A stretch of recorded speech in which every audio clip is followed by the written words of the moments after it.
Welcome back, everyone. We're diving deep today into the complicated situation going on in Ukraine.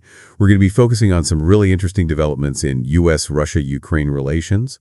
We've got a couple of news articles to pull from, one from The Guardian and another one from Al Arabiya. And they both talk about some surprising diplomatic moves that are taking place, like right in the middle of this conflict that's still going on. So what we're going to do today is try to really break down all these different diplomatic maneuvers, see if we can figure out if these peace talks have any potential, and then just kind of explore, what all of this means for the future of Ukraine. Well, it's pretty interesting, right? Because on one hand, you've got the war still going on, but then at the same time, we're seeing this kind of push for diplomacy from Russia and the U.S. Both these articles say that they're planning a second meeting within the next 2 weeks to talk about Ukraine. And this comes right after they had their first meeting earlier this week. Oh, wow. So it sounds like things are moving pretty quickly. Do we know at all where these talks are happening? Yeah, Al Arabiya mentions that they're working on finalizing the location, but it's going to be in a third country. Interesting. It seems like they're purposely trying to find somewhere neutral to have these discussions, which maybe is a good sign, right? Like they're actually serious about finding some common ground. Yeah, maybe so. And, both articles even say there might be a face-to-face meeting between Putin and Trump this month. Could that actually be a sign that things are moving towards, an actual resolution? Yeah, I mean, a face-to-face like that would be a huge deal symbolically. It could definitely mean that the conflict's changing in some way.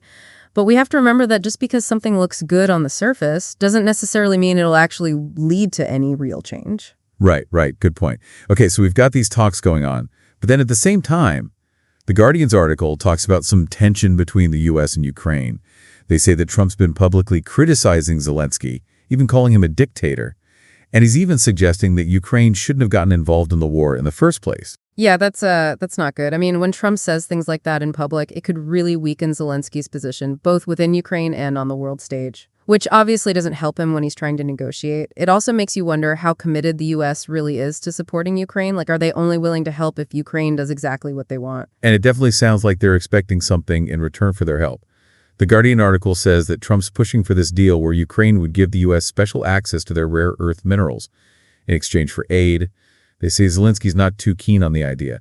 And honestly, I can see why. It kind of feels like the U.S. is trying to take advantage of the situation for their own economic gain. Yeah, I mean, you're not wrong. It definitely shows the power dynamics at play here. The U.S. is in a position to use its aid as leverage to get access to these valuable resources, which puts Ukraine in a really tough spot. They have to weigh the potential economic benefits against the long-term consequences. Exactly. And to make matters even worse, both The Guardian and Al Arabiya point out that the U.S. has put forward a UN resolution on Ukraine that doesn't even mention the territory that's currently occupied by Russia.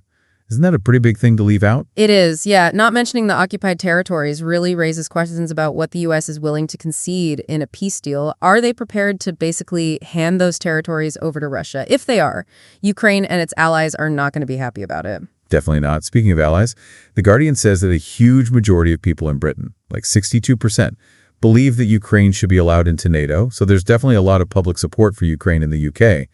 But they also mention that public opinion in the U.S. is kind of split, with Republicans more likely to be against giving Ukraine more aid. Yeah, that makes things even more complicated. It shows there's a bigger debate happening within the U.S. about what their role should be in this whole conflict, how far they should go to help Ukraine, and whether they should put their own interests ahead of Ukraine's needs. It's hard to say what the U.S. will do next. Yeah, it's a messy situation for sure. So on one hand, we've got these peace talks happening. But on the other hand, the actual conflict is still going on. Yeah, exactly. The Guardian reminds us that this isn't just some political game. They report that Russian forces have captured another village in eastern Ukraine, and that Russia's chief of staff has been visiting troops on the front lines. It's a stark reminder that the war is very real, even with these attempts at diplomacy. And it's the people of Ukraine who are paying the price for it. Yeah, it's definitely a sobering thought. It's easy to get caught up in the politics of it all. But we can't forget about the human cost of this conflict. The people who are suffering and losing their lives. Absolutely. We have to keep that in mind as we try to make sense of all this. For sure. Well, we're going to take a quick break here, but when we come back, we'll dig a little deeper into these peace talks and talk about what they might actually mean for the future of Ukraine. Stay with us. Yeah, it really does make you stop and think. I mean, these peace talks do offer like a little bit of hope, right? But the reality is things are still really unstable on the ground.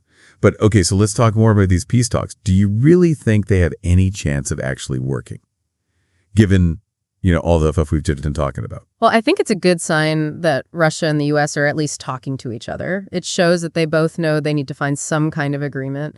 But the problem is we don't know much about what's actually happening in these meetings, like who's there, what they're actually discussing, or what each side is willing to give up. So it's hard to say how likely they are to actually succeed.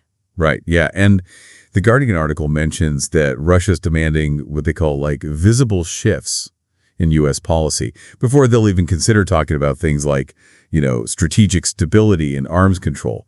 What do you think they mean by visible shifts? Well, it probably means the U.S. would have to make some big concessions, like maybe stopping NATO from expanding any further or lifting some of the sanctions. And that's stuff that the U.S. might not be willing to do, especially with how things are politically right now and with all the support there is for Ukraine on both sides of the aisle.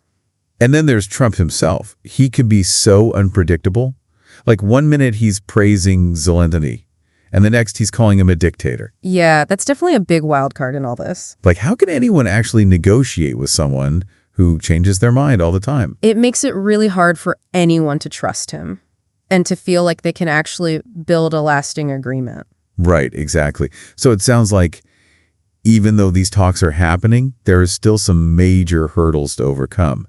And of course, we can't forget about Ukraine itself. They're the ones caught in the middle of all this. What do you think all this means for their future? Yeah, their future depends on what happens with these talks. They're the ones who have the most to lose, but they also have the least amount of control. Right. And the fact that the U.S. might be willing to give up some of their territory. Which was hinted at in that UN resolution we talked about. That's a huge concern for them. Definitely. Losing territory wouldn't just hurt their sovereignty. It could also have a really bad impact on their economy and society. Yeah, that's true. The Guardian article had this really powerful piece about Ukrainians documenting the damage to their homes in the territories that Russia's occupied. It just really brings home the human cost of this whole conflict. Yeah. These people have lost everything, their homes, their livelihoods, their families, and they deserve justice. Absolutely. They deserve to have their suffering acknowledged. And to be able to rebuild their lives. Exactly. Their stories remind us that peace isn't just about, signing papers and making deals. It's about real people and their lives. It's about creating a world where they feel safe and secure. And where they could heal and move forward. Yeah, exactly. Yeah, it's really hard to even imagine what a path to peace would look like at this point. Is there even a way forward that could actually address everyone's concerns? Well, it would definitely take a lot of compromise from everyone involved. Like, Russia would have to completely pull all of its troops out of the occupied territories in Ukraine. That's got to be the first step. Okay, so that's Russia. What about Ukraine? What would they have to give up to get some peace? Well, they might have to agree to stay neutral, at least for a while. Maybe that means not joining NATO for a certain amount of time, or agreeing to limit their military. It's not ideal, but it might be the only way to calm Russia down and get a ceasefire. Yeah, I could see that. And what about those mineral rights, the ones Trump's so interested in? Do you think Ukraine will cave to the pressure and give those up? Well, it's a tough spot for them. They obviously want to control their own resources, but if they give in to the U.S., it could set a bad precedent for future negotiations. Right. Plus, it could make Ukraine economically dependent on the U.S. Yeah, that's true. Which would obviously weaken their independence even more. So basically, Ukraine's caught between a rock and a hard place. They have to balance their own economic needs with their security concerns. And on top of that, they're dealing with all this pressure from these powerful countries. It's a lot to ask of a country that's already been through so much. It really is. So how do you even begin to fix this mess? Well, I think it's going to take a lot of pressure from the international community. Organizations like the UN and NATO need to work together. They need to hold Russia accountable for what they've done.